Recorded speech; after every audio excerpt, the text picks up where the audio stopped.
elle est comment? Juive sénégalaise. Juive sénégalaise, qui est assez magique. Il y a beau, bien sûr, ouais, enfin, bien sûr.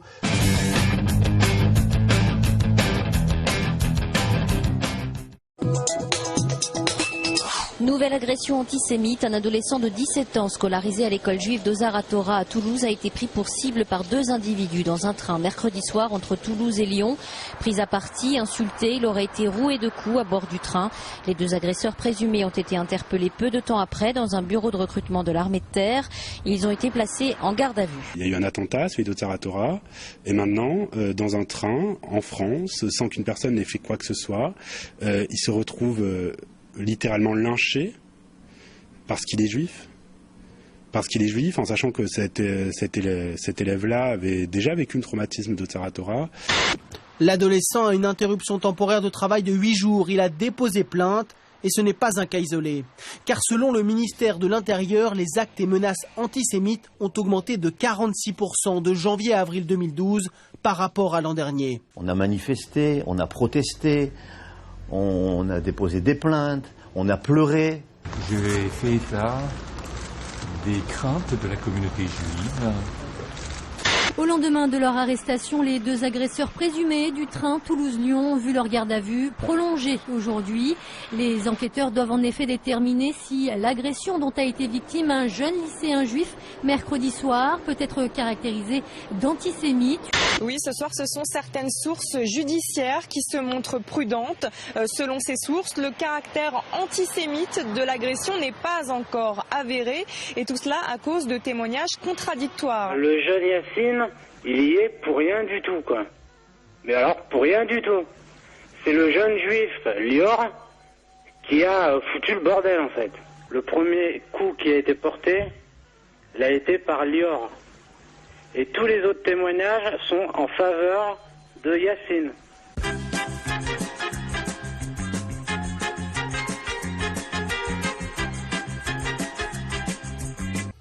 Oui, alors ça aussi, c'est déprimant qu'on me reproche de beaucoup parler de ce sujet-là, mais malheureusement, on va bien le voir quand on va parler de tous les autres sujets, que c'est systématiquement central.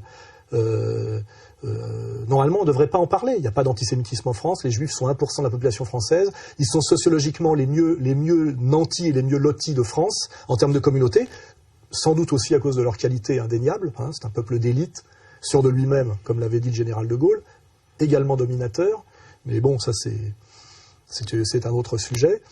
Et là, on voit bien à travers que les médias dominants n'arrêtent pas de nous parler d'antisémitisme en France, alors que la France est entièrement sous domination juive. C'est assez facile à vérifier. Il suffit de regarder la superstructure française dans tous les domaines, et regarder les noms et faire de la statistique. Hein, je veux dire, on voit bien qu'au niveau politique, au niveau administratif, au niveau culturel, au niveau médiatique, au niveau universitaire, il y a beaucoup de juifs. Quand je rappelle par rapport à leur population, puisqu'ils sont 1% de la population française. Et si on veut, par exemple, pour lancer une petite quenelle à Jean Robin, qui a d'ailleurs postulé pour être le con du mois, mais il est hors concours. Il suffit de comparer les musulmans au niveau de la superstructure française. Combien de musulmans recteurs d'université, combien de musulmans ministres, combien de musulmans chefs patrons de grands médias, combien de musulmans dans la grande banque, combien de musulmans patrons d'industrie, combien de musulmans hauts fonctionnaires, et on a la réponse immédiate au crétin Jean Robin. Voilà, c'est qui a le pouvoir en France, qui ne l'a pas et qui ne l'a plus. Hein, voilà. Donc, normalement, on devrait même être plutôt discret sur cette domination juive qui est sans doute due à une communauté d'élite qui progressivement, effectivement, par son élitisme, monte avec le temps, quoi. C'est-à-dire, ça s'explique sociologiquement. Mais normalement, il devrait plutôt y avoir une discrétion sur ce sujet, parce qu'effectivement, on peut s'étonner que des gens qui sont 1% de la population française soient dans certains secteurs 20%, 30%, 40%, 70%. Ça pourrait étonner et agacer. Or, au lieu d'être discret, et finalement d'avoir le pouvoir discret et la puissance joviale, on n'arrête pas de nous harceler, nous, petits peuples de France, sur des soi-disant agressions antisémites, qui sont pratiquement toujours des fausses agressions, pratiquement tout le temps. Hein, RER, l'histoire du RER, l'histoire du rabbin Fari, l'histoire du local qui avait brûlé, l'histoire de l'école en banlieue qui avait brûlé, ce sont systématiquement des fausses agressions, des escroqueries à l'assurance, des trucs mensongers. Agression antisémite dans le RER, une jeune femme prise à partie sous les yeux des autres voyageurs qui n'ont pas bougé, un acte infâme qui suscite la condamnation de toute la classe politique, appelle à un sursaut républicain contre toute forme de racisme. En quelques heures, la jeune mère de famille du RERD est donc passée du statut de victime à celui de suspect. Placée en garde à vue cet après-midi, elle a finalement avoué avoir inventé tout ou partie de l'agression pour laquelle elle a porté plainte. Et là maintenant, on voit bien que ça doit correspondre à une inquiétude et à un pilotage. On a quelque chose d'assez malsain. C'est la fausse agression antisémite du mois. Il y en a une tous les mois, ce qui est de l'incitation à une raciale, de la tension communautaire gérée et programmée. Et puis alors maintenant, c'est plus comme avant, on nous inventait les agressions antisémites d'extrême droite. Hein. On parlera d'ailleurs de Breivik tout à l'heure pour voir ce que c'est que l'extrême droite. Hein. L'extrême droite sioniste et franc-maçonne, ça n'a jamais existé dans l'histoire, mais bon, ça c'est une petite parenthèse, on y reviendra. Alors avant c'était l'extrême droite, mais maintenant c'est systématiquement des maghrébins musulmans, hein, soi-disant, qui produiraient des agressions antisémites. Et puis, nommer les choses. Je crois que ce n'est pas faire insulte à qui que ce soit de dire qu'aujourd'hui, nous savons que ces agressions, de façon quasi systématique, proviennent de la part de jeunes issus de l'immigration et effectivement de cette opposition terrible, jeunes juifs, jeunes musulmans. Je veux dire, j'ai été en banlieue, j'ai vu que dans des endroits comme le 9-3, c'est assez vérifiable, les juifs le jeudi mettent la kippa systématiquement, il n'y a pratiquement pas d'agression par rapport au climat de tension qu'on pourrait noter. C'est même assez notoire à quel point il y a un climat d'apathie compte tenu des tensions internationales et de la manipulation des médias et de la perversité communautaire pour faire monter les tensions. En réalité, il y a très très peu d'agressions antisémites par rapport à ce que ça pourrait être compte tenu de la question israélo-palestinienne, de l'islamophobie systématique du monde occidental, des tensions moyen-orientales, etc., etc. Il y a plutôt une apathie totale des petites gens, on va dire, musulmans sur cette question. On peut s'en réjouir, d'autres peuvent s'en agacer. Moi, je préfère ça, mais c'est un constat. Hein, il n'y a pas d'agression antisémite en France. Et pour le démontrer, la dernière agression antisémite, on a vu Emmanuel Valls, notre ministre de l'Intérieur, qui, je le rappelle, est français depuis 1982. C'est un Catalan et qui déclare qu'il est éternellement attaché à Israël. Par ma femme, je suis lié de manière éternelle à la communauté juive et à Israël, quand même. Donc, on a un Emmanuel Valls, ministre de l'Intérieur, qui fait une déclaration publique dans les médias pour créer de la tension communautaire en déclarant qu'un jeune maghrébin musulman a agressé un juif dans le train, alors qu'il a le rapport de police, que j'ai eu aussi, qui dit exactement le contraire. Donc en fait, il ment ouvertement alors qu'il est ministre de l'Intérieur pour créer de la haine raciale et des tensions communautaires en trichant totalement par rapport au travail que fait la police de base. Car la réalité de l'agression du RER de Toulouse, qui a d'ailleurs tellement choqué des gens que le jeune maghrébin a pu avoir une interview, il pouvait rétablir la vérité dans le Midi Libre, je crois. La réalité, c'est qu'il y avait dans le TGV un jeune juif sioniste, issu de cette école toulousaine où il y a eu cette étrange agression de la Fermera, dont on reparlera, qui est une manipulation des services forcément d'une manière ou d'une autre. Hein. Par contre, cette école confessionnelle était une école franco-israélienne qui, si on regarde bien, j'ai des témoignages, hein, j'ai des gens qui sont pions dans ce genre d'école, n'est absolument pas une école qui promeut l'égalitarisme républicain, l'antiracisme, mais c'est une école qui promeut la soumission à un État étranger, qui pratique la ségrégation raciale et le suprémacisme théologico-militaro-racial. Voilà. Donc, ce petit juif communautaire et sioniste était dans un train sans billet. C'était déjà un contrevenant. Il téléphonait non-stop avec son portable sans aller sur la plateforme à haute voix. Il gênait les gens du wagon, dont une mère de famille avec un bébé. Le jeune maghrébin qui lui a demandé d'aller téléphoner sur la plateforme n'était pas un délinquant, c'était un jeune Français qui allait intégrer l'armée française comme maître chien. Donc là, on est face à un militant israélien, face à un Français patriote. Hein. Et effectivement, ça a tourné en bagarre, et le jeune israélien suprémaciste théologico-racial lui a donné un coup de boule et lui a cassé le nez. Et après, il y a eu bagarre. Donc ça ne s'appelle pas une agression antisémite. Ça s'appelle un voyou juif israélien qui se tient mal dans un train et qui normalement aurait dû être sanctionné pour voyage sans billet, agression, etc., etc. Et ce qui est catastrophique, c'est que le ministre de l'Intérieur, qui est beaucoup moins français que le jeune maghrébin qui voulait intégrer l'armée, ment ouvertement alors qu'il a le rapport de police, jette de l'huile sur le feu pour créer des tensions communautaires et désigne à la vindicte une fois de plus les Français pauvres d'origine immigrée et de confession musulmane qui sont globalement, les victimes de la crise économique et qui subissent depuis la loi sur le foulard via les réseaux maçonniques et la domination sioniste française une diabolisation systématique, exacerbée et incroyablement dangereuse et malsaine pour la paix civile en France. Voilà. Ça, c'est le résultat. Voilà. Normalement, sous De Gaulle, un type comme Manuel Valls n'aurait jamais pu être ministre de quoi que ce soit. Et si à un moment donné, la France reprend le pouvoir sur elle-même, c'est pas ce genre de hauts fonctionnaires que nous mettrons en avant. Si demain on veut sauver la France, c'est pas de faire la France la prochaine Yougoslavie, ce qui est d'ailleurs plus ou moins ce qui nous est promis par le processus mondialiste. Hein. Voilà. Mohamed Merah, trahi par les services secrets français. C'est ce que le tueur de Toulouse affirme dans une mystérieuse vidéo qu'il aurait réalisée juste avant l'assaut du raid, le 22 mars. Un enregistrement dont le journal algérien Echorouk aurait obtenu les retranscriptions en arabe. Mohamed Merah est en discussion avec un ami, Zouher, qui serait en réalité un officier des services français. C'est toi qui m'as mis dans cette histoire et cette galère. Rappelle-toi que tu m'as envoyé en Irak, au Pakistan, en Syrie pour aider les musulmans. Et après je découvre que tu es à la solde des services français, que tu es un criminel et que tu es un officier des services. Sale traître. Ce qu'on comprend, c'est que Mohamed Merah est quelqu'un qui est piégé, qui n'est pour rien, enfin grosso modo, qui n'est pas responsable des accusations contre lui, et qui réaffirme plusieurs fois: pourquoi est-ce que vous me tuez? Je suis innocent, vous le savez. Innocent même des 7 meurtres. C'est sans doute ce qu'il veut dire, oui. On ne pourra jamais en savoir plus puisqu'ils ont choisi de faire en sorte qu'il ne puisse plus jamais parler.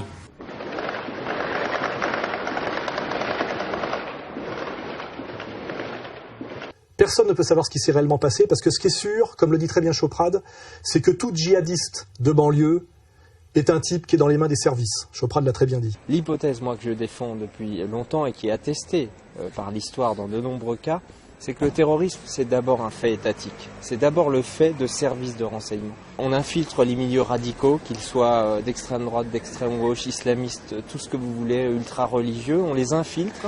On détecte par des méthodes qui sont parfaitement rodées psychologiquement les profils susceptibles d'aller jusqu'au bout de l'acte. On canalise l'énergie de ces gens-là, on les amène jusqu'à la réalisation des attentats en les orientant. Que ce soit Al-Qaïda, etc. On sait que ce mec était dans les mains des services puisqu'il était lié à la DCRI. On sait qu'il a voyagé partout, ce qui n'est absolument pas cohérent avec un jeune voyou local. Il est allé en Afghanistan, au Pakistan, en Israël, ce qui est normalement impossible, même d'un point de vue des visas. Donc il avait 2 passeports.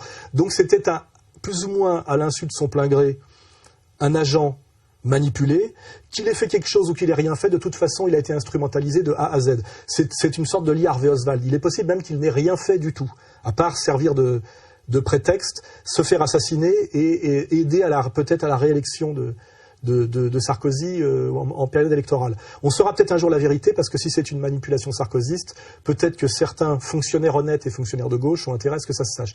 Mais l'affaire Merah pue de A à Z.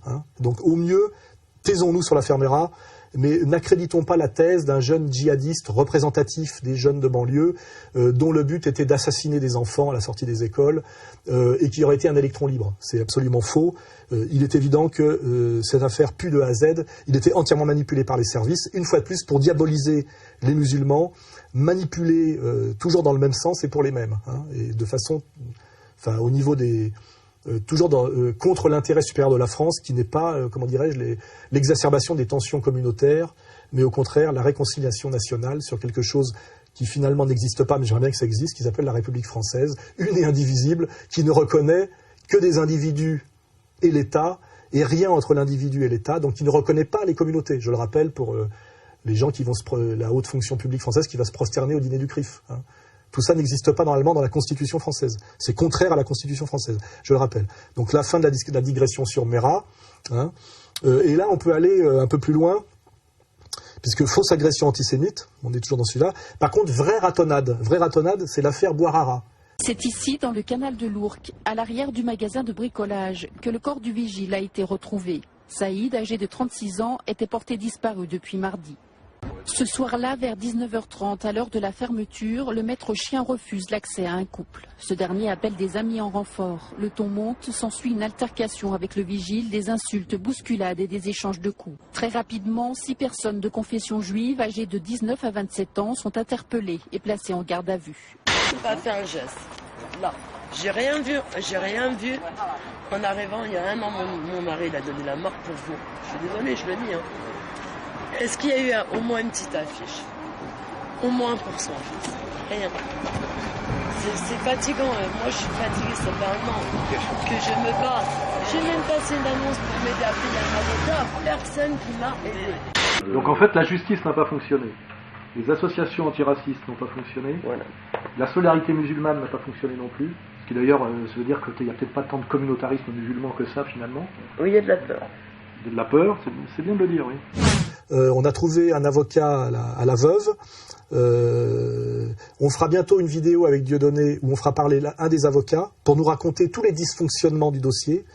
Je le rappelle que du côté ce que j'appelle moi les assassins, nous avons Maître Kiejman, Maître Spinner et un ancien bâtonnier, enfin j'ai 3 cadors dont un travaille pour la droite, l'autre travaille pour la gauche, et trois super avocats pour défendre des voyous dont l'un d'eux, le chef de la bande, est un type de la LDJ qui a été pris 2 fois sur des lieux de ratonnade contre des Noirs et contre des Arabes avec des armes.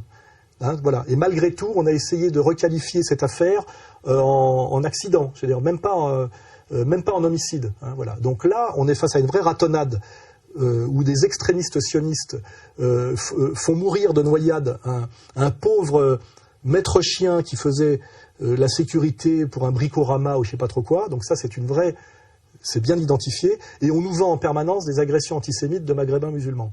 Je veux dire, on est face au mensonge, face à la manipulation, et ce qui montre bien la hiérarchie des pouvoirs et comment finalement aujourd'hui ce qu'on appelle la République française est un ramassis de malhonnêtes, de manipulateurs qui jettent de l'huile sur le feu systématiquement pour des intérêts qui ne sont pas du tout les intérêts du peuple de France et de la France. C'est clair et net. La nouvelle patronne de SOS Racisme a choisi le Petit Journal pour faire sa toute première interview de télé. On a 5 questions à lui poser. Voici Cindy Léonie.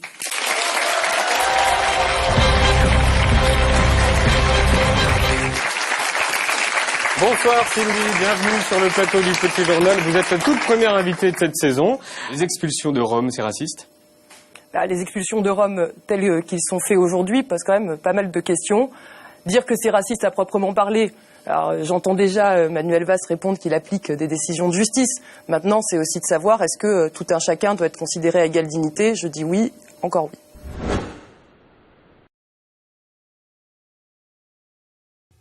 Alors là, c'est amusant. Comment elle s'appelle ? Cindy Léonie.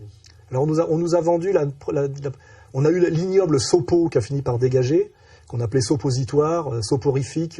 Le problème est de savoir si les passions interdisent de s'intéresser aux autres ou si les passions laissent la place au fait d'être dans une logique d'altruisme, d'être dans une logique d'ouverture aux autres. Rien que d'en parler, j'ai des aftes. Voilà.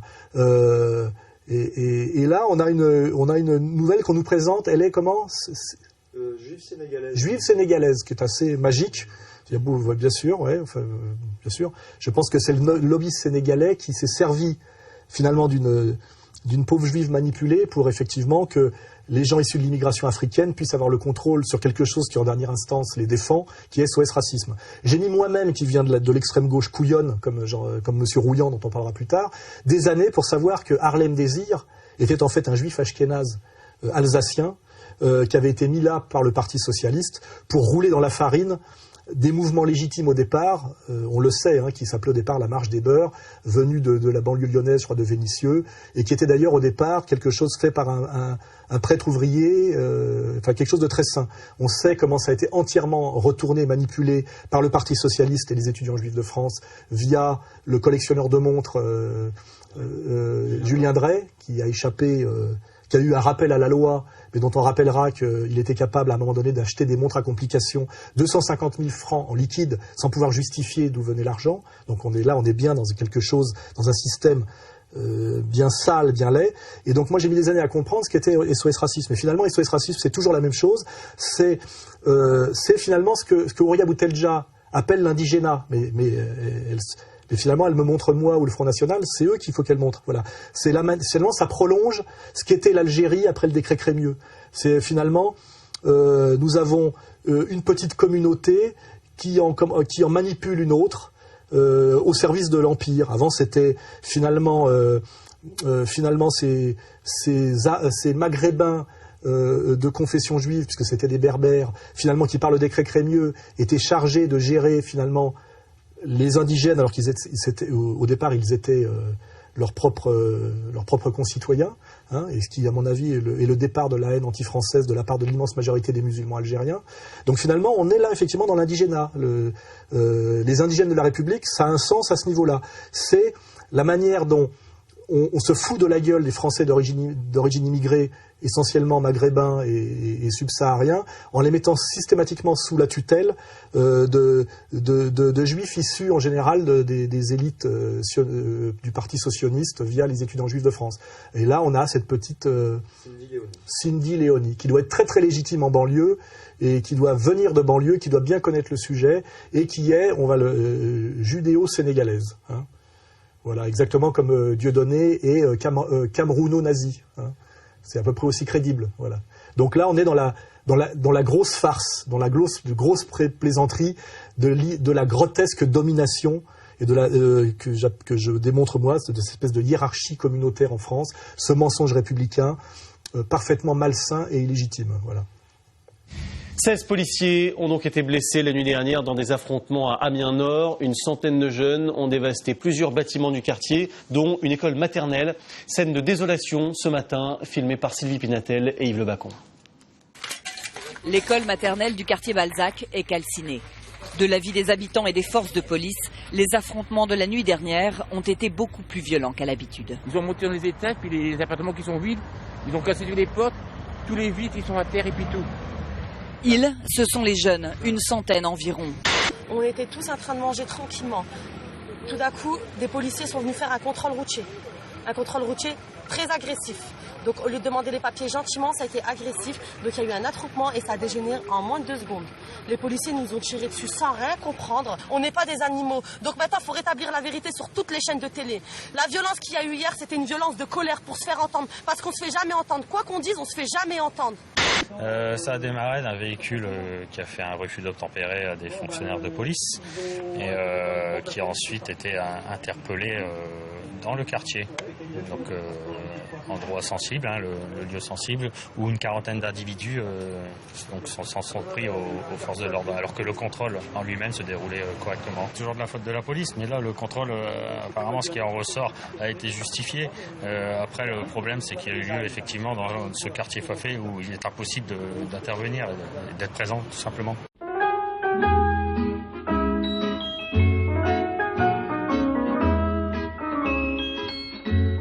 Oui, Amiens, c'est le climat général de la France qui se balkanise progressivement, où on additionne 3 facteurs, c'est crise économique, fracture ethnico-religieuse entretenue et manipulation communautaire, voire policière. Hein, voilà.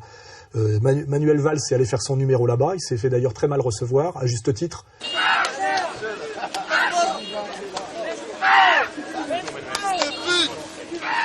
Ne touche pas.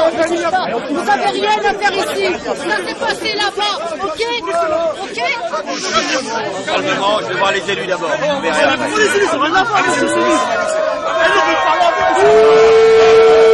Parce que imaginez bien que dans ce genre d'endroit où il y a beaucoup de Français d'origine maghrébine et de confession musulmane, on sait très bien pour qui roule Emmanuel Valls, puisqu'il le déclare lui-même.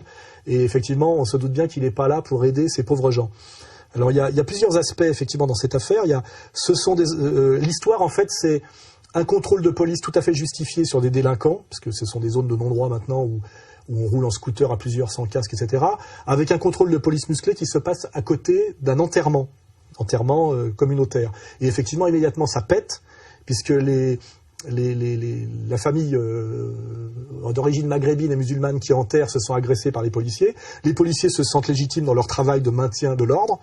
Et derrière, effectivement, il y a des émeutes dont il faut le dire, qui sont provoquées par les dealers dans le but de faire reculer la présence républicaine en manipulant des voyous. Et effectivement, systématiquement, on brûle une maternelle, une école, enfin un lieu de vie finalement républicain. Voilà. Et donc on a ce facteur qu'il ne faut pas négliger, c'est qu'aujourd'hui, ces zones de non-droit, qui sont des zones d'économie parallèle, qui ne vivent que sur l'argent du trafic de drogue, avec la complicité des parents qui aujourd'hui sont nourris par leurs propres enfants, dès qu'il y a un échauffement dû à des tensions communautaires entre Français de souche, représentés par la police, et Français d'origine immigrée, élevés dans la paranoïa par SOS Racisme et poussés au chômage par la politique néolibérale française appliquée depuis Fabius, effectivement, il y a les dealers qui s'en servent pour jeter de l'huile sur le feu en payant des types pour faire des émeutes, gueuler, tirer à la chevrotine, pour que progressivement l'État français régalien, c'est-à-dire la police,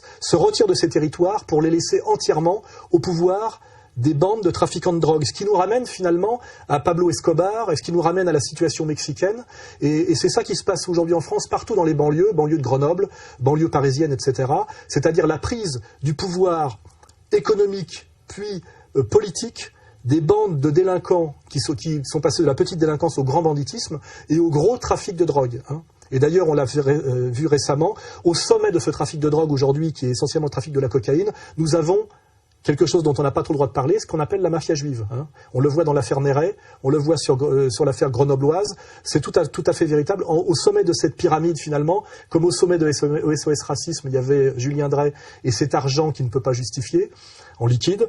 Au sommet, finalement, de tout ce trafic de drogue qui pourrit les banlieues, il y a aussi, les élites sont issues de la même communauté. Hein.